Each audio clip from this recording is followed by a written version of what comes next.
Hyundu had always lived two lives. To the outside world, he was just another quiet office worker with a strict daily routine, early bus, same gray suit, same expressionless face.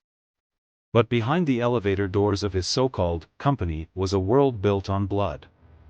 A hidden floor no outsider had ever seen, walls lined with targets, weapons polished like office stationery, and employees who looked ordinary but killed for a living.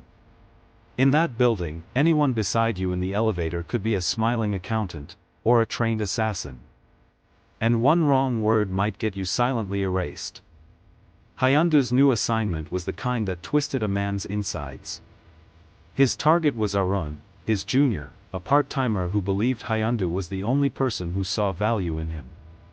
On that day, Arun rode in the car beside him, happily talking about his dreams. I just want to make enough money so my mom won't have to work till she's old. He spoke freely, never knowing the man he trusted most had been ordered to kill him. On his first mission, disguised as a delivery worker, Arun approached a heavily guarded target. The police looked suspicious but let him pass. 김치, 뭘 왔어?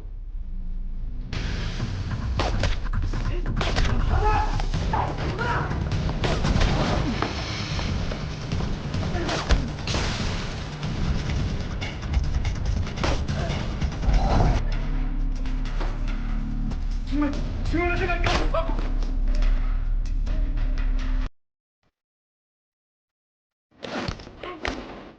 He had no idea that his real threat wasn't behind that door, it was sitting right next to him.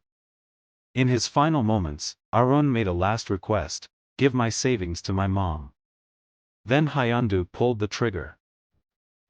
I pause my life to watch movies so you don't have to. Please like, subscribe and support the cause. That moment led to the opening scene, Hyundu knocking on Mrs. Arun's door, blood still drying on his cuffs. The thugs outside tried to rob her, but Hyundu took them down like shadows. When she stepped out, she saw a polite young man offering her a bag full of her son's savings. She brought him inside, believing he was nothing more than a hard-working office employee. Hyundu handed her his business card. He didn't know that tiny gesture would one day become the knife pointed at his own throat. Arun's mother asked how her son was doing at work. Hyundu, usually silent, found himself talking more than he ever had.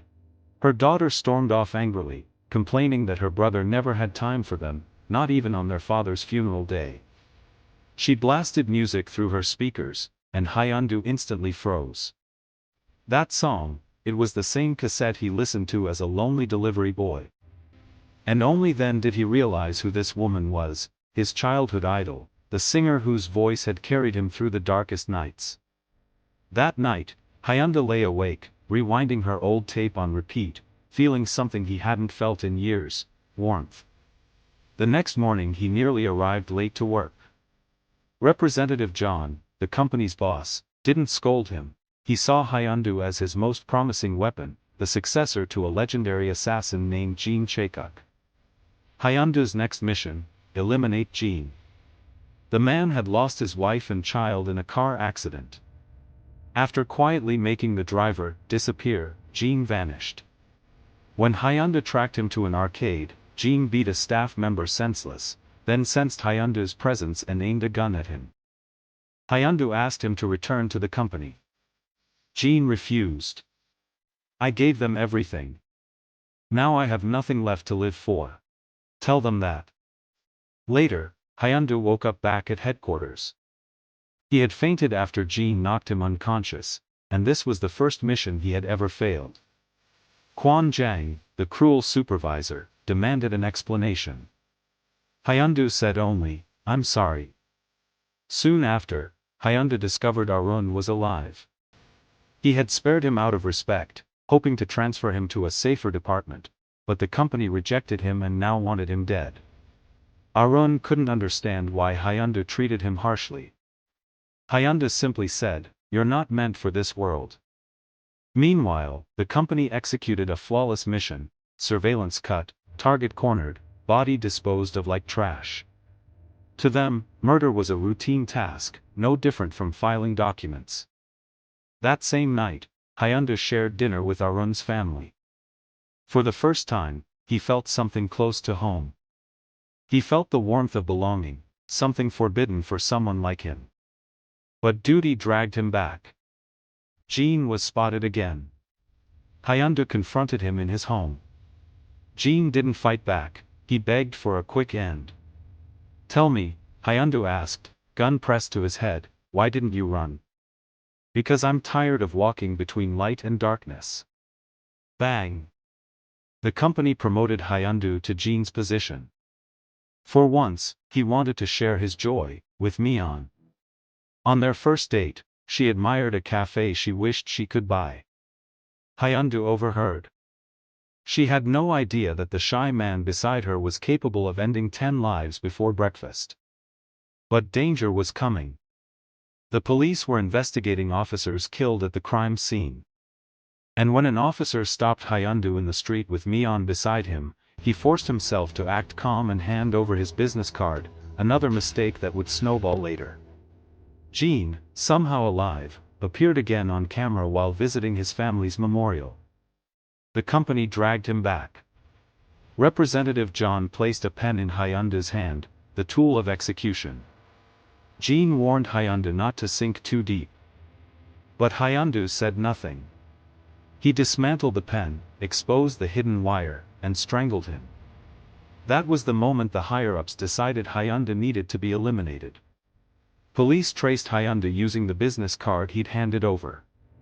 Kwon Jang exploded with rage, beating Hyundu senseless for being careless. Hyundu said nothing but, "I'm sorry." But they weren't done with him. Photos surfaced proving Arun was alive, and worse, that Hyundu was dating Mion. Representative John made the final decision. Hyundu had grown soft. He was no longer a blade. He had to die. 2 co-workers lured him into a car under the guise of a mission. Hyundu quickly realized the route was wrong. The air in the car tightened. At the next intersection, the woman tried to kill him.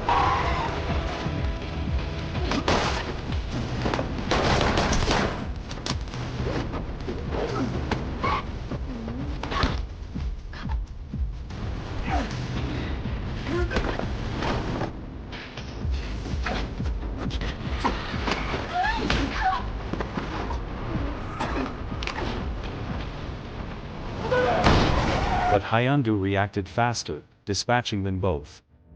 Now he knew Mion and her daughter were in danger.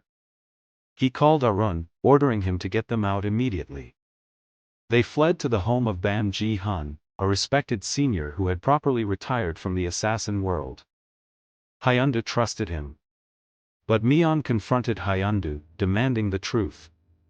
He confessed everything: the company, the killings, the lies. Mion walked away in shock, her entire world crumbling. Hyundu retrieved his secret savings from home despite the company surveillance. His skills made him invisible, their spies never saw him coming. But when he returned, disaster struck.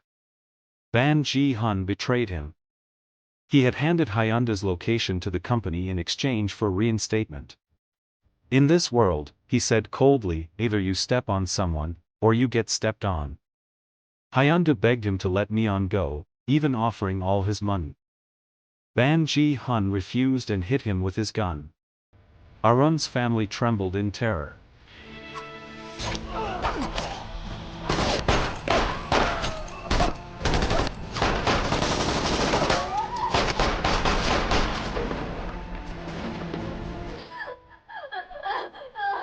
In the chaos that followed, a stray bullet struck Mion. She collapsed.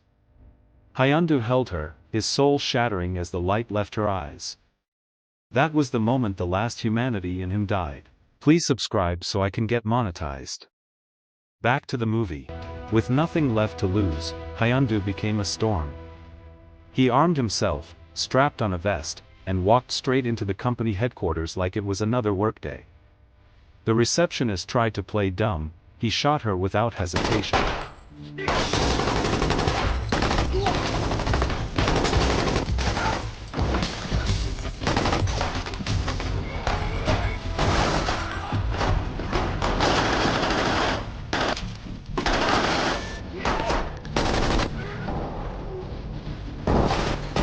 When the agents attacked, Hyundu wiped them out one by one. He descended into the hidden floor, killing the guard who slashed him. Then he confronted Representative John. John tried appealing to emotion, calling Hyundu the successor he trusted. Then he reached for a gun.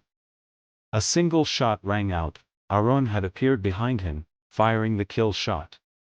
They had one last moment together, until Quan Jiang walked in.